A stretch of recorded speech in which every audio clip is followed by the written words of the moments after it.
ഇപ്പോൾ ഹൈപ്പർ ഷിഫ്റ്റിന് ഏറ്റവും കൂടുതൽ ഓർഡർ നമുക്ക് കിട്ടുന്നത് മൂന്നാറിൽ നിന്നാണ്. ഇന്നത്തെ വീഡിയോ എന്ന് പറയുന്നത് ഡേ ഇൻ മൈ ലൈഫ്. എന്നത്തെയും പോലെ രാവിലെ തന്നെ ട്രേഡിംഗ് നോക്കാനിരുന്നു. ഇന്ന് കംപ്ലീറ്റ് ചെയ്യേണ്ട ഗോൾസ് ഞാൻ എൻ്റെ ഡയറിയിൽ നോട്ട് ഡൗൺ ചെയ്തു. ഈ ഒരു മന്ത് മൊത്തം ഞാൻ ഡെമോ അക്കൗണ്ട് ട്രേഡ് ചെയ്യാനായിട്ട് പ്ലാൻ ചെയ്തേക്കുന്നത്. അടുത്ത മന്ത് തൊട്ട് വേണം റിയൽ മണി വെച്ചിട്ട് ട്രേഡ് എടുക്കാനായിട്ട്. ഇന്നലെ എടുത്ത 2 ട്രേഡ് രാവിലെ ആയപ്പോഴത്തേനും പ്രോഫിറ്റ് അടിച്ചിട്ടുണ്ടായിരുന്നു. ചെറിയൊരു ക്യാപിറ്റൽ വെച്ചിട്ട് വേണം അടുത്ത മാസം തൊട്ട് സ്റ്റാർട്ട് ചെയ്യാനായിട്ട്. കൂടുതലും ആൾക്കാർ ചോദിക്കുന്നത് ഞാൻ ഇവിടുന്ന് ഫോറക്സ് ട്രേഡിംഗ് പഠിച്ചതെന്നാണ്. ഞാൻ ഫോറക്സ് ട്രേഡിംഗ് പഠിച്ച ഇൻസ്റ്റിറ്റ്യൂഷന്റെ അക്കൗണ്ട് വീഡിയോയുടെ ഇടയിൽ മെൻഷൻ ചെയ്തിട്ടുണ്ട്. ഈ കാണുന്ന ഹോട്ട് വീൽസിന്റെ പിങ്ക് പോർഷെ GT3 RS എനിക്ക് ഗിഫ്റ്റ് കിട്ടിയതാണ്. എന്റെ ഫേവറേറ്റ് കാർസിൽ ഒന്നാണ് GT3 RS. അതുകൊണ്ട് തന്നെ എന്റെ ഫേവറേറ്റ് കാർസിന് കൂടെ ഇവനെ വെക്കാം. എന്റെ കളക്ഷനിലെ റെയർ കാർസ് മാത്രമേ ഞാനിവിടെ പ്ലേസ് ചെയ്യാറുള്ളൂ. ഇത് ഇന്നലെ കൊറിയർ വന്നൊരു ബോക്സ് ആണ്. എന്താ സംഭവം എന്ന് ഞാൻ നിങ്ങളെ വേറൊരു വീഡിയോയിൽ അൺബോക്സ് ചെയ്ത് കാണിക്കാം. ഇനി ഫ്രഷ് ആയിട്ട് നേരെ ഷോപ്പിലോട്ട് പോകണം. ഷോപ്പിൽ പോയിട്ട് തന്നെ കുറച്ച് വീഡിയോസും കാര്യങ്ങളും എല്ലാം ചെയ്യാനുള്ളതുകൊണ്ട് ഞാൻ ട്രൈപോഡും ജിമ്പലും എടുക്കുന്നുണ്ട്. ഷോപ്പ് തുറന്നു കഴിഞ്ഞാൽ ആദ്യമേ തന്നെ ചെയ്യുന്നത് നമ്മുടെ പെയിന്റിന്റെ ടിന്റ് ഒക്കെ ഇരിക്കുന്ന മെഷീൻ ഒന്ന് ഓണാക്കി വിടണം. ഈ മെഷീനിലെ ടിൻസ് യൂസ് ചെയ്തിട്ടാണ് നമ്മുടെ വണ്ടിയുടെ എല്ലാം കളർ മിക്സ് ചെയ്തെടുക്കുന്നത്.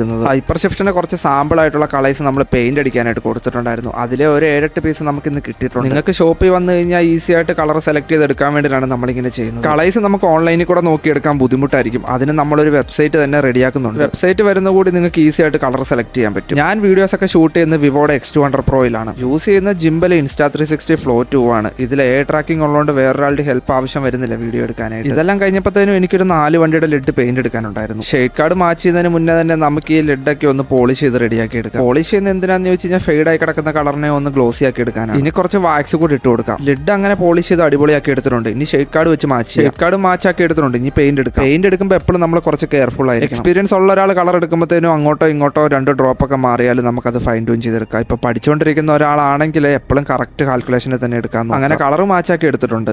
ഇൻസ്റ്റാഗ്രാമിലെ വീഡിയോസ് ഒക്കെ കണ്ട് മൂന്നാറിൽ നിന്ന് അങ്ങനെ ഒരു കസ്റ്റമർ പെയിന്റ് എടുക്കാനായിട്ട് വന്നിട്ടുണ്ടായിരുന്നു. മൂന്നാറിൽ ഇതുവരെ ആരും ജീപ്പിന് അടിച്ചിട്ടില്ലാത്തൊരു കളർ കോഡാണ് പുള്ളി സെലക്ട് ചെയ്തേക്കുന്നത്. അങ്ങനെ പെയിന്റ് എല്ലാം മേടിച്ച് പുള്ളി ഹാപ്പി ആയിട്ട് പോയി. അങ്ങനെ ജോലിയെല്ലാം കഴിഞ്ഞ് വീട്ടിൽ വന്നു. 7 മണിക്ക് ശേഷം ഞാൻ അത്ര സോഷ്യൽ മീഡിയയിൽ ആക്റ്റീവ് അല്ല. കാരണം ആ ടൈമിലാണ് ഞാൻ ട്രേഡിങ്ങും എന്റെ വീഡിയോസ് എഡിറ്റ് ചെയ്യുന്ന പരിപാടികളെല്ലാം ചെയ്യുന്നത്. അപ്പോൾ ശരി, ഇനി അടുത്ത വീഡിയോ കാണാം.